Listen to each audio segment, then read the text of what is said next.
irmãos, mais um domingo, mais um dia do Senhor. Estamos reunidos, na verdade eu aqui no templo, você em sua casa, com o objetivo de adorar ao Senhor, mesmo distantes, mas adorar ao nosso Deus, na perspectiva de que quando nos reunimos, quer seja em pensamento e em coração, nós adoramos ao nosso Senhor e buscamos a sua presença e a sua orientação por meio da sua palavra. Então, que Ele nos abençoe nessa manhã, em nome de Jesus. Amém. Vamos começar com a oração. Curva sua cabeça, vamos orar ao Senhor. Bondoso Deus, nós te agradecemos por essa manhã, por esse dia, por mais uma semana que se inicia e iniciamos em sua presença, buscando a sua orientação, buscando, Senhor, a tua verdade para as nossas vidas. Por isso te peço que possa assim nos abençoar e nos conduzir nesses momentos tão difíceis, em uma vida de adoração, de comunhão e, acima de tudo, ó Deus, de sincera devoção ao Senhor. Essa é a oração que fazemos, Pai, rogando a tua bondade, em nome de Jesus. Amém e amém. Queridos, eu quero ler um texto com você, por isso convido que você abra a sua Bíblia em Marcos, capítulo 1, Evangelho de Marcos, capítulo 1, e quero convidar você a fazer a leitura comigo dos versos 14 e 15. Evangelho de Marcos, capítulo 1, verso 14 e verso 15, diz assim a palavra do Senhor. Depois de João ter sido preso, foi Jesus para a Galileia pregando o Evangelho de Deus, dizendo: o tempo está se cumprindo e o reino de Deus está próximo, arrependei-vos e credes no Evangelho. Amém. Então essa é a ordem, esse é o mandamento, essa é a determinação do Senhor. Arrependimento e crer acima de tudo no Evangelho pregado pelo nosso Senhor. E nós que temos os nossos corações transformados, que cremos nesse Evangelho, somos sempre convidados a louvar ao Senhor, a bendizer ao Senhor, a cantar louvores a esse Cristo que é o nosso Redentor. Por isso eu convido você que cantemos juntos uma canção de adoração ao nosso Deus. Então, queridos, cantemos ao Senhor.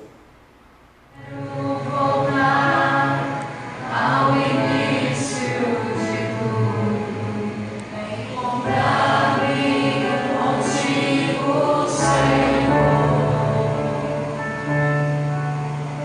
Reconstruir.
Queridos irmãos, nós já cantamos ao Senhor, já adoramos a beleza da santidade do nosso Deus. Agora é o momento de aquietarmos o nosso coração e ouvirmos a instrução da palavra do Senhor. Por isso eu convido você que abra a sua Bíblia no livro de Zacarias, no livro do profeta Zacarias. Nós começamos uma nova série de estudos, terminamos o Evangelho segundo José e agora começamos uma nova série sobre o Evangelho em Zacarias. Então quero convidar você que mais uma vez abra a sua Bíblia no profeta Zacarias. Dessa feita leremos capítulo 1, do verso 1 até o verso 6, tá? Livro do profeta Zacarias, capítulo 1, do verso 1 ao verso 6. Ouça com fé o que diz a leitura da palavra do Senhor, que diz assim: no 8º mês do 2º ano de Dário, veio a palavra do Senhor ao profeta Zacarias, filho de Berequias, filho de Ido, dizendo: o Senhor se irou em extremo contra vossos pais. Portanto, dize-lhes: assim diz o Senhor dos Exércitos, tornai-vos para mim, diz o Senhor dos Exércitos, e eu me tornarei para vós outros, diz o Senhor dos Exércitos. Não sejais como vossos pais, a quem clamavam os primeiros profetas, dizendo: assim diz o Senhor dos Exércitos, convertei-vos agora dos vossos maus caminhos e das vossas más obras, mas não ouviram, nem me atenderam, diz o Senhor. Vossos pais, onde eles estão? E os profetas, acaso vivem para sempre? Contudo, as minhas palavras e os meus estatutos, que eu prescrevi aos profetas, meus servos, não alcançaram vossos pais? Sim, estes se arrependeram e disseram: como o Senhor dos Exércitos fez tensão de nos tratar, segundo os nossos caminhos e segundo as nossas obras, assim Ele nos fez. Amém. Vamos orar mais uma vez? Vamos falar para o Senhor. Obrigado, Senhor, por essa manhã, pela Tua palavra, pela instrução. Por isso rogamos ao Senhor encarecidamente que nos dê sabedoria para entender a verdade do Senhor nesse instante.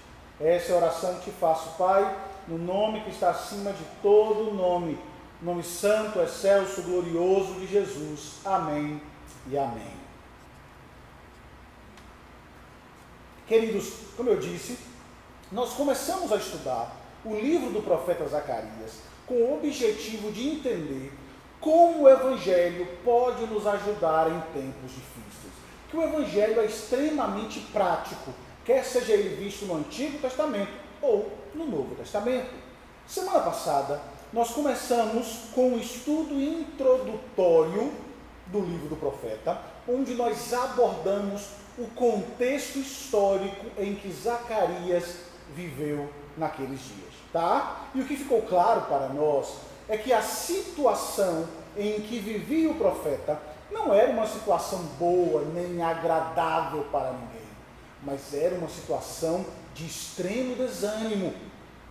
Quando a palavra do Senhor veio ao profeta Zacarias, o desânimo era uma característica vista em todos ali em Jerusalém. E como vimos esse desânimo, se dava por alguns motivos, né? O primeiro deles foi que a cidade estava em ruínas, a cidade e as muralhas da cidade estavam em ruínas, e como nós sabemos, naquela região, os muros, as muralhas eram extremamente importantes para a segurança de um povo.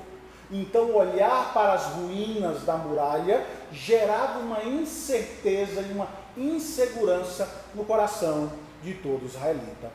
E a segunda questão é que, se não bastasse esse problema com as muralhas, da insegurança, todos que olhavam para o centro da província, para o centro de Jerusalém, percebiam que estava faltando algo. O templo não estava mais ali. Sim, 17 anos antes, como nós falamos semana passada, as pessoas começaram a reconstrução do templo, mas o trabalho havia parado, o esforço abortado, e sem dúvida esse embaraço de não continuar algo tão importante acabava gerando um desânimo no coração do povo. E juntando tudo isso, juntando as ruínas, a não construção do templo, nós temos ali um novo governo estabelecido por aqueles que estavam subjugando Jerusalém. Nós vimos que foi nomeado governador de Jerusalém, Zorobabel, e mesmo que ele possa demonstrar ali todo o interesse, o intuito de continuar a construção, de organizar o que estava desorganizado, nós percebemos que o povo não estava muito confiante. O início, mesmo parecendo promissor, as pessoas não estavam tão confiantes assim, porque em outros momentos a mesma situação aconteceu e a obra não foi para frente. Então, por esses motivos, o desânimo tomava conta do povo, levando-os a uma desmotivação sem igual. E então, é nesse momento que Deus levanta Zacarias para proferir uma mensagem que vai mudar não somente o ânimo do povo, mas principalmente o seu apego para com Deus. E hoje a gente vai tentar analisar o conteúdo dessa mensagem, dessa primeira mensagem que encontramos do verso 1 ao verso 6. Então veja bem, nós encontramos aqui no verso 1 que no 8º mês do segundo ano de Dário, veio a palavra do Senhor ao profeta Zacarias, filho de Berequias, filho de Ido. Então veja, devido à situação que nós estamos vivendo aqui, de desânimo, o que se esperava era que Deus levantasse, o que se esperava do povo, na verdade, né? O que se esperava era que Deus levantasse um profeta que proferisse uma palavra de grande encorajamento, algo que elevaria o espírito das pessoas. Normalmente, um leitor aqui, ao entender todo o contexto, ao entender o que está acontecendo, o desânimo, a frustração, a tristeza, o que se esperava era que alguém aparecesse e dissesse: vamos lá, vamos reconstruir, vamos para frente, vocês são vitoriosos, vocês podem fazer mudança, vamos fazer diferente dos outros. O que se esperava, e talvez o que eu e você esperássemos nesse momento, era uma palavra dessa natureza. Só que não é isso que acontece aqui. Não é isso que nós encontramos na boca do profeta Zacarias. O que temos aqui é uma palavra que vem ligada a um chamado abrupto e pontual para a verdadeira e maior necessidade do povo naquele instante, que era o arrependimento.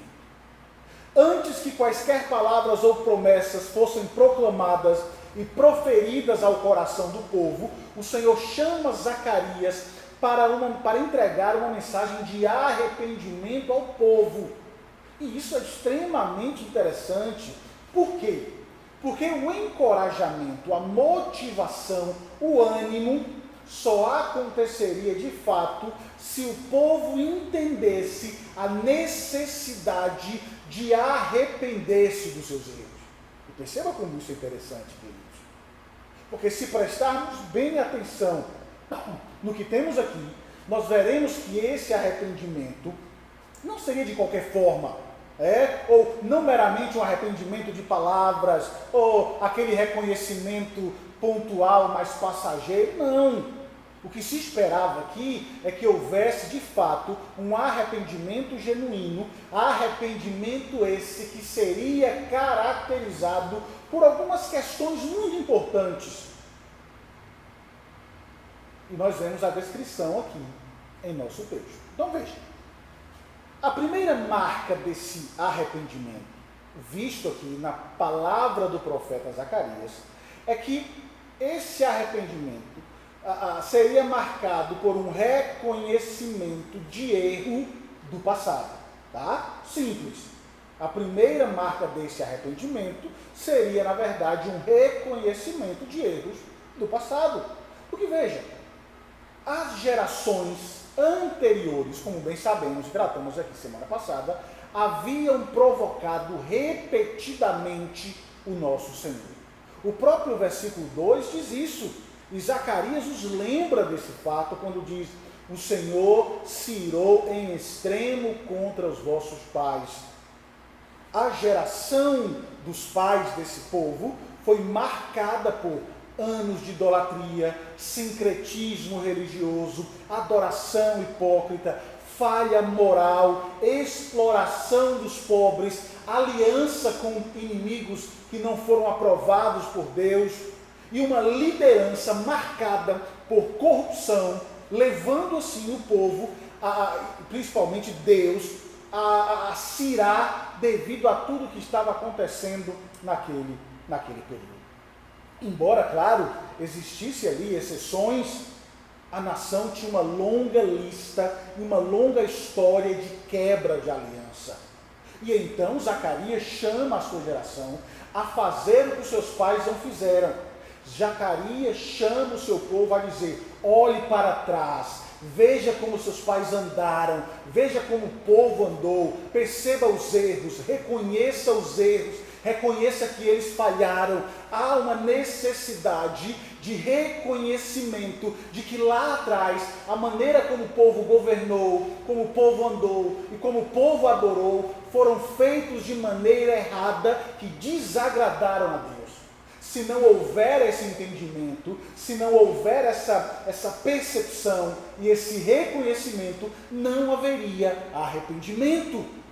Precisamos não passar a mão nos erros daqueles que erraram no passado. Não podemos passar a mão na cabeça daqueles que, por causa de um gosto pessoal, ou de um pensamento, ou porque aquilo nos satisfaz e nos agrada, mas mesmo entendendo que ele errou, a gente deixa para lá. Não podemos fazer isso. Erro é erro, pecado é pecado, corrupção é corrupção, e precisa ser tratado dessa maneira. E é isso que Deus está chamando aqui o profeta.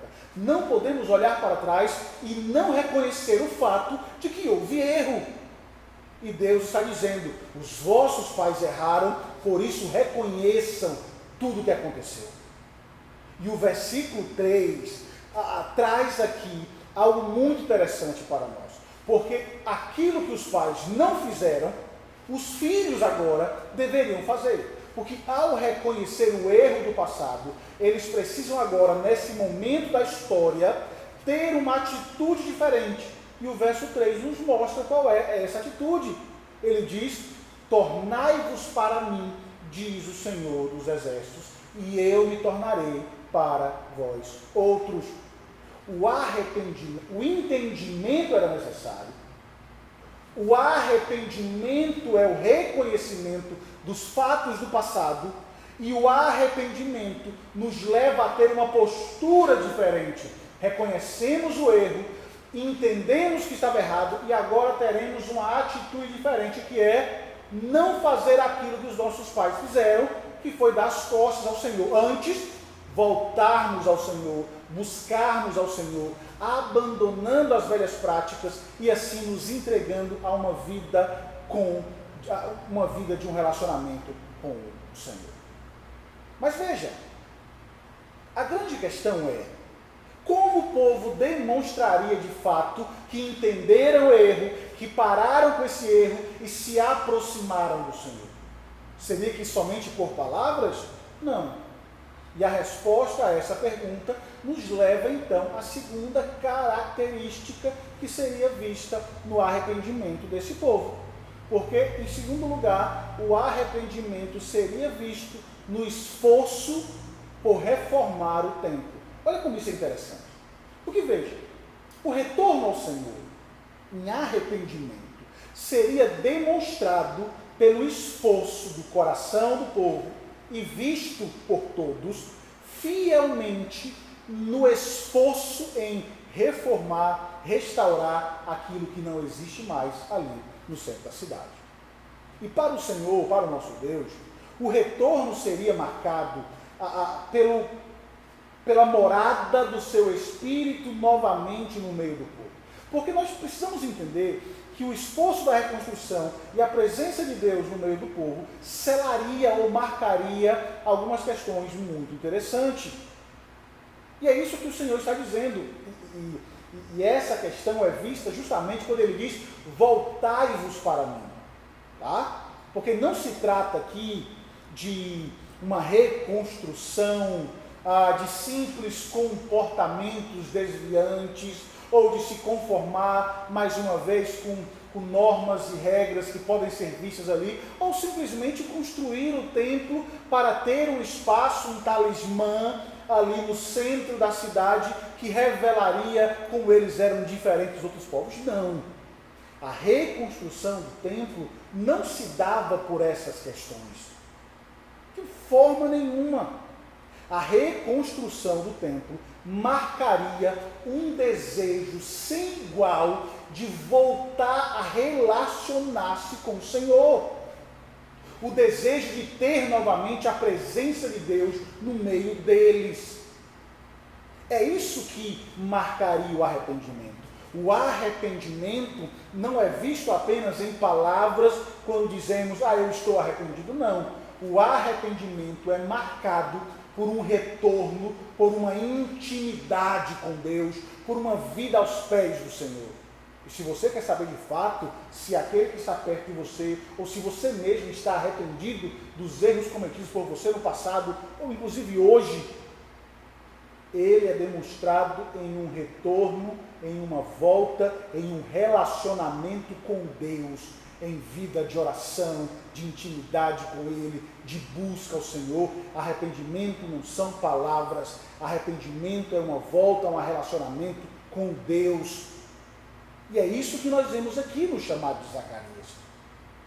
Para a comunidade pós-exílica, o arrependimento tinha que ser mais do que simples reconstruir o templo. Tinha que ser uma volta e um desejo de buscar ao Senhor de todo o coração. Mas perceba que interessante. Perceba que esse chamado ao arrependimento envolve também um alerta muito sério. Olhe para os versos 4 e o verso 5 do nosso texto. Veja o que ele diz, verso 4 e verso 5. Diz assim, não sejais como os vossos pais, a quem clamavam os primeiros profetas, dizendo, assim diz o Senhor dos Exércitos, convertei-vos agora dos vossos maus caminhos e das vossas más obras, mas não ouviram, nem atenderam, diz o Senhor. Vossos pais, onde estão eles? E os profetas, acaso vivem para sempre? Veja que estes versos emitem um aviso muito sério e que precisa ser levado em consideração também por nós nessa manhã. Porque a ideia é, se o povo não voltar, se o povo não buscar ao Senhor, se ele não entender os seus maus caminhos, se ele não virar as costas para o pecado, deixar o relacionamento com o erro e se relacionar com Deus, eles terão o mesmo destino dos pais, o castigo. Porque repetidamente o Senhor enviou profetas às gerações anteriores, exortando-os a abandonar os seus maus caminhos e se voltarem para eles. Mas eles recusaram de ouvir e continuaram seu padrão de desobediência. E o resultado foi castigo, exílio, separação, destruição do templo, o afastar-se da presença de Deus no meio deles. O reino do norte foi exilado pelos assírios, o reino do sul foi exilado pelos babilônicos. Os muros destruídos, o templo ausente, a economia arruinada. E é tudo isso que nós temos aqui. Deus está dizendo, se vocês não se arrependerem, se vocês não voltarem os olhos para mim, se vocês não entenderem a necessidade de se relacionarem comigo de todo o coração, a mesma situação, as mesmas consequências sucederão a vocês. A exortação de Zacarias à comunidade pós-exílica foi: não siga os exemplos de vossos pais, submetam-se à palavra e os estatutos do Senhor. É assim que a mensagem de Zacarias começa. Os versículos 3 a 6 formam um argumento unificado para instar o coração do povo à necessidade e à importância de um retorno ao Senhor. E retorno é a palavra-chave desta passagem, dessa abertura do livro do profeta. A fidelidade do Senhor não mudou. As promessas que Deus havia feito a Israel, ao seu povo, que se concretizarão no Messias, no novo Israel de Deus, são presentes e nunca mudarão. Embora aquela situação vivida por eles demonstravam que as coisas não pareceriam ou que não iriam acontecer, ou que estavam adormecidas. Mas o Senhor está mostrando: revelem arrependimento, quedem-se aos meus pés, e vocês desfrutarão e verão o futuro glorioso que Deus tem preparado para aqueles que buscam se relacionar com Ele. Então veja, o que percebemos aqui é que o ministério de Zacarias entre a sua geração começa com um tom, com um chamado ao arrependimento. E tudo que vai seguir nesse livro é construído sobre esse fundamento. O arrependimento é o alicerce que edificará ou que manterá o povo firme frente às dificuldades e às circunstâncias terríveis que eles vivem e que nós vivemos também hoje. Tá? E o interessante, queridos, como eu já falei, é que esse chamado ao arrependimento ocorre apenas algumas semanas após a retomada do trabalho do templo. Como nós dissemos, a Zorobabel, juntamente com o sacerdote Josué, estão ali motivando o povo na reconstrução, e logo que isso se inicia, Deus traz essa mensagem ao povo.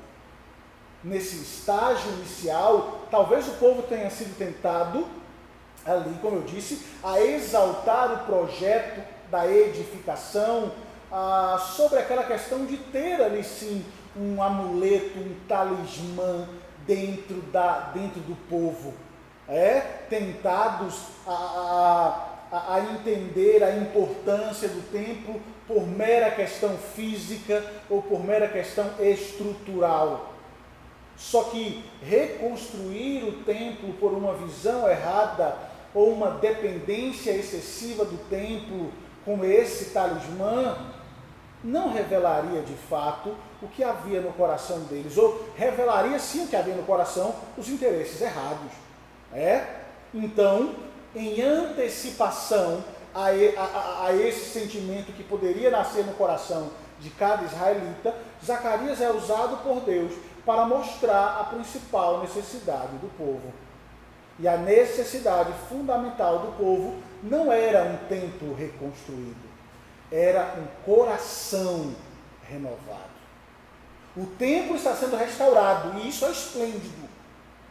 Mas o trabalho no templo se tornaria um monumento à loucura, a menos que fosse acompanhado de uma reconstrução espiritual. Essa é a verdadeira mensagem aqui. Não adianta ter uma estrutura se o coração não está transformado. O verdadeiro fundamento da restauração não são as pedras lançadas por Shesbazar, ou por Zorobabel, ou por qualquer outro que seja. O verdadeiro fundamento da obra do reino de Deus são sempre corações arrependidos. É assim que começa a vida no reino. E se você prestar atenção, toda a Escritura trabalha essa questão. Toda a Escritura, em toda ela você verá que o arrependimento é o fundamento para uma nova vida com Deus. Olhe para o ministério de Cristo, por exemplo, que quando ele inaugura o reino de Deus, ele uniu firmemente o advento do reino a um apelo agudo para que o povo se arrependesse. Lemos isso no início da nossa reunião, Marcos 1, 14, 15, quando ele disse: o tempo está se cumprindo, o reino de Deus está próximo, arrependei-vos e credes no Evangelho. O anúncio de Jesus, por vezes, é lido como se ele estivesse aqui se referindo principalmente àquelas pessoas que estavam seguindo a ele ali, mas não é assim. Esse anúncio aqui é para todos. A plenitude do que Jesus está dizendo é: todo aquele que irá fazer parte desse reino precisa se arrepender de fato dos seus maus caminhos. E Jesus estava declarando que por meio dele, Deus estava inaugurando um novo momento onde todos, não somente judeus, poderiam fazer parte desse povo, dessa corporação. E esse povo seria marcado por algo extremamente importante, que seria arrependimento dos seus pecados. Eles devem corporativamente abandonar as suas agendas e pessoalmente abandonar os seus erros, abandonar os seus interesses, quer sejam nacionais, quer sejam políticos, quer sejam sociais, e entender e entregar o seu coração a Cristo, e buscando nele e nas suas palavras a orientação para a condução da vida. E após algum tempo de preparação, nós também vemos isso, Jesus ali prepara os 12, envia os 12, qual é a mensagem deles? A mesma ideia, que o arrependimento e o perdão dos pecados sejam proclamados em seu nome a todas as nações. Jesus prepara os 12 para que eles proclamem as verdades do arrependimento. Não é isso que nós vemos em Lucas capítulo 24, verso 46 e verso 47?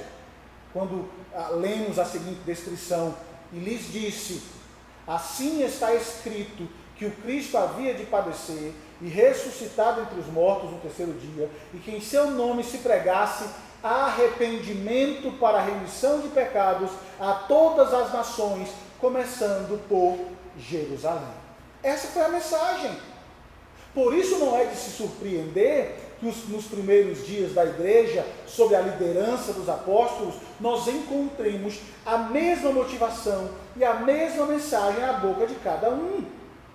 Pedro, por exemplo, em seu sermão em Pentecostes, exortou aos que estavam reunidos ali a se arrependerem e serem batizados. Porque a era do Espírito começou com um chamado ao arrependimento. E se você olhar por toda a Escritura, olhe para Atos, olhe para as cartas de Paulo, você verá que o princípio fundamental é esse: arrependam-se dos seus pecados, abandone as suas agendas, abandone as suas ideologias, abandone aquilo que o mundo pregue, olhe para Cristo, olhe para trás, veja o erro, entenda o erro, dê um novo rumo para a sua vida, e esse novo rumo só se dará se de fato o arrependimento florescer em seu coração, arrependimento esse que vem por meio de se ouvir as verdades a respeito do Evangelho de Deus à nossa vida. O mesmo padrão que foi visto em Zacarias, foi visto em Cristo, foi visto nos apóstolos e é a marca da igreja hoje. Sem arrependimento, sem uma nova vida, sem santificação, ninguém, absolutamente ninguém, verá o Senhor. O grande trabalho de Deus sempre começa com as pessoas se voltando para Ele em arrependimento.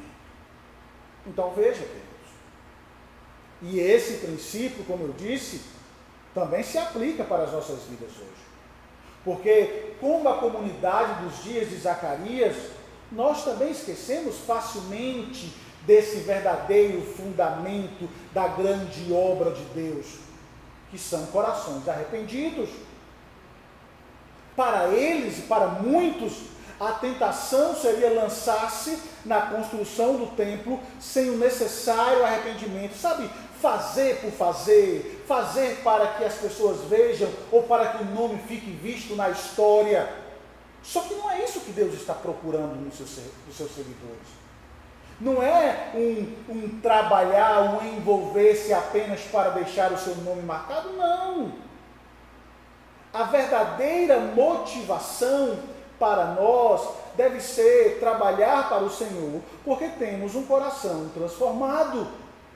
Quando nos envolvemos na obra do reino, se não tivermos esse coração marcado pelo arrependimento, nós facilmente seguiremos esse ritmo de fazer por fazer, de frequentar por frequentar, de ir aos domingos nas reuniões, porque se tornou comum, algo que já faz parte da minha herança ou do meu dia, se tornou algo trivial. É o arrependimento dos pecados que me faz ver a beleza do serviço e toda a glória que envolve essa adoração ao Senhor, porque o arrependimento ele é relacional. Sempre que tentarmos estabelecer o reino de Deus por meio dos nossos esforços, com base no fundamento da execução, da autossuficiência, daquilo que eu quero fazer por fazer, nós nos frustraremos. E assim como a geração de Zacarias, viveremos em desânimo. É por isso que tem tanta gente desanimada hoje. É por isso que tem tanta gente que parece não ver fundamento e nem esperança e nem riqueza no Evangelho. É por isso que tem tanta gente que parece que precisa se envolver e se envolver e se envolver, preencher o seu tempo como se fosse uma necessidade de fazer algo para mostrar a Deus e aos outros que ele de fato está envolvido na obra. Só que esse nunca foi o fundamento. O fundamento não é trabalho por trabalho, reunião por reunião, participação por participação, de forma nenhuma. O verdadeiro envolvimento se dá com corações contritos, quebrantados, arrependidos, com uma vida aos pés ao Senhor, com um entendimento do que tudo aquilo que fazemos representa para nós. E eu tenho certeza que é por isso que hoje você deve estar sentindo tanta falta da comunhão que nós temos, ou dessa reunião que nós fazemos dominicalmente, ou pelo menos fazíamos, juntos no templo. Não era pelo simples reunir-se, não é pelo simples fato de olhar uns para os outros, de termos aqui aquela associação, de pessoas agradáveis. Muito pelo contrário. O fundamento está naquilo que tudo isso revela, uma comunhão, uma vida aos pés daquele que pode nos libertar e nos dar esperança em meio aos dias terríveis. É isso que nós precisamos entender. Por isso, hoje, onde você está, ou se você está me ouvindo nessa manhã, o que nós precisamos entender é que nós precisamos nos aproximar do Senhor, sempre. Com aquelas palavras do salmista, lá no Salmo 139, dizendo: sonda-me, ó Deus, e conhece o meu coração. Prova-me e conhece os meus pensamentos. Vê se há em mim algum caminho mau e guia-me pelo caminho da justiça. Esse deve ser sempre o intuito e os pensamentos em nossa mente e em nosso coração quando nos aproximamos do Senhor, pedindo a Ele que possa nos sondar para saber se a nossa intenção de nos aproximar dEle é de fato a correta. E se fizermos isso de forma sincera, ficaremos surpresos ao descobrir que somos e por vezes nós seremos condenados, porque a nossa intenção e o desejo do nosso coração, por vezes, não é a sinceridade que o Senhor pede de nós. Porque cometemos, caímos, falhamos, nos aproximamos e fazemos, não pelo verdadeiro interesse, mas pelo desejo da autossuficiência, de ser reconhecido, ou de provar aos outros que nós somos capazes. O Senhor não quer que você prove nada aos outros. O Senhor não quer que você se envolva para provar alguma coisa. O Senhor quer que você se envolva para mostrar que de fato tem um coração transformado e arrependido, que depende dEle, que não vive sem Ele, que de fato um dia na casa do Senhor vale mais do que 1000 nas cenas da perversidade, porque lá você se encontrará com Deus e com a comunidade de salvos que viverão para sempre para adorar ao Senhor na eternidade. Os nossos pensamentos e os nossos interesses revelam, são uma exposição de quem somos. Por isso precisamos de fato buscar ao Senhor com um coração sincero. E quando isso acontece, queridos, quando há arrependimento, quando a motivação correta é a marca da nossa vida, esse arrependimento traz alegria. Sabe quando porque nós vemos aqui que Zacarias traz aquela mensagem dura: arrependam-se, não façam como os vossos pais. Mas a promessa é: se vocês fizerem isso, se vocês se arrependerem, se vocês voltarem, eu estarei de volta com vocês, eu restaurarei a vossa sorte. Por mais que inicialmente a dor seja a marca do arrependimento, o arrancar do erro, o arrancar daquilo que nos atrapalha, possa tirar sangue de nós, a promessa final é que quando tudo sarar, Deus trará alegria para nós. Deus usa esses momentos difíceis que nós estamos no momento para abrir os nossos olhos, para nos levar a nos arrepender e buscar ao Senhor de fato.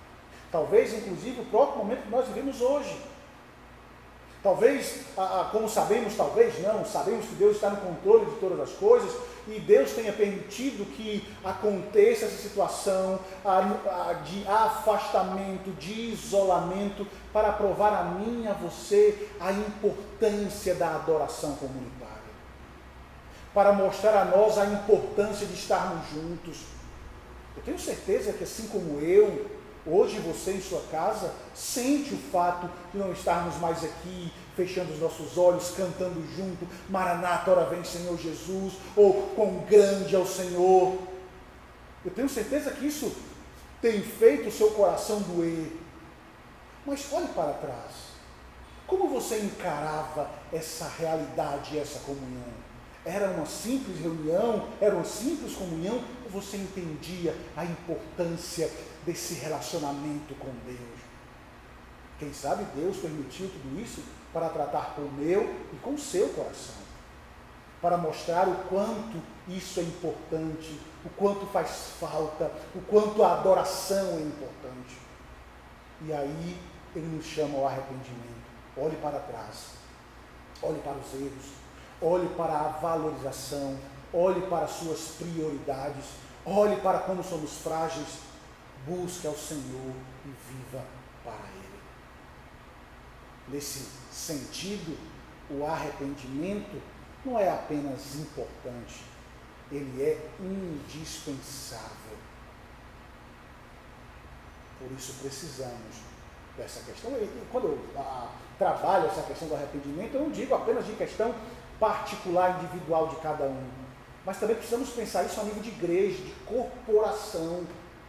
Hoje temos tantas igrejas brigando por aquilo que é fútil, entrando em discussões que não valem e não contribuem para o reino, deixando de anunciar uma mensagem de poder do Evangelho, de como o Evangelho é importante para acalmar os corações, para lançar fora o medo, para trazer paz.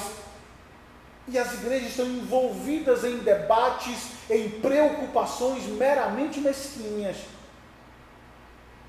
Mas se olharmos para a palavra de Deus, nós perceberemos, queridos irmãos, que o fundamento para a obra do reino são corações arrependidos, que buscam de fato anunciar essa verdade.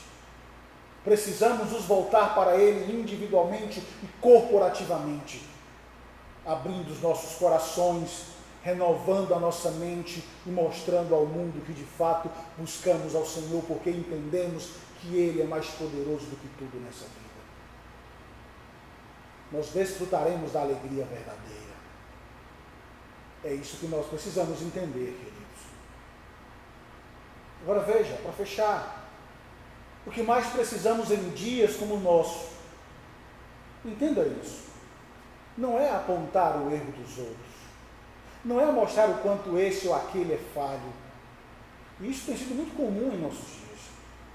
Em dias onde as pessoas elas parecem estabelecer um muro de autoproteção contra os seus próprios erros, parece ser fácil demais apontar os erros daqueles que já estão com suas muralhas caídas.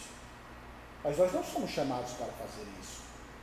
Nós não somos chamados simplesmente para apontar o dedo para aqueles que estão caídos, ou mostrar o quanto esse ou aquele de fato é falho. Precisamos reconhecer a nossa própria insensatez, entender que por vezes os nossos motivos nem sempre estão ligados ao crescimento do reino, mas ligados por motivações terrenas, algo que tem destruído não só a nossa vida, mas a de todos aqueles que nos cercam. Por isso, precisamos de arrependimento. Precisamos de um verdadeiro conserto, de uma motivação sincera, de algo que nos motive de fato a servir ao Senhor. E essa motivação não sou eu, não é o templo, não é a igreja com portas abertas, não são os lugares dessa igreja lotados novamente, não. A motivação está em adorar aquele Deus que é verdadeiro e que nos chama uma vida aos seus pés. Esse sentimento só nasce de um coração que de fato se arrepende e busca um relacionamento com o Senhor. Que essa seja a marca da minha vida, da sua vida. Que essa seja de fato a marca da igreja, da nossa igreja aqui nessa terra. Que de fato proclamemos ao mundo o arrependimento, porque o Evangelho, o Reino de Deus é chegado na pessoa de Jesus Cristo. Fale sobre Cristo, trabalhe para Ele, mas trabalhe pelo seu amor ao Senhor. Trabalhe pelo entendimento que você tem a respeito desse Cristo, na certeza de que são corações quebrantados, contridos e transformados que o Senhor busca e espera de nós. Que Ele nos ajude, que Ele nos dê sabedoria em dias de desânimo, para olhar para Ele e entender que a verdadeira necessidade que carecemos como povo de Deus é um coração transformado em intenções corretas. Que Deus nos ajude, que Deus nos fortaleça, que Ele nos dê paz e ânimo em dias de desânimo para servi-lo confiado tão somente em sua palavra. Que Deus os abençoe em nome de Jesus. Amém e amém. Vamos orar? Curva a sua cabeça, vamos falar com o nosso Deus. Obrigado, Senhor, por essa verdade tão preciosa, tão necessária e tão urgente. Carecemos de arrependimento, carecemos de uma nova vida, carecemos de atitudes diferentes. Não fazer por fazer, mas fazer porque entendemos a quem de fato servimos e como isso é prazeroso, alegre adorar ao Senhor. Por isso, cuide da nossa igreja, Pai, cuide de nossos dias, cuide do seu povo que sofre, que sente, que por vezes pode até estar desanimado, mas nós rogamos a Ti, dai-nos força, olhando para o Evangelho da cruz, para entender, ó Deus, a necessidade que temos do envolvimento e de uma vida aos Teus pés. Obrigado, Pai. Essa é a oração que Te fazemos, em nome de Jesus, no nome que está acima de todo o nome do nosso grande Redentor. Amém e amém. Que Deus abençoe, queridos, que Deus fortaleça a nossa fé, dai-nos sempre disposição para servir o Seu nome e as motivações corretas para viver e para adorá-lo nessa vida. Que Ele nos abençoe, em nome de Jesus.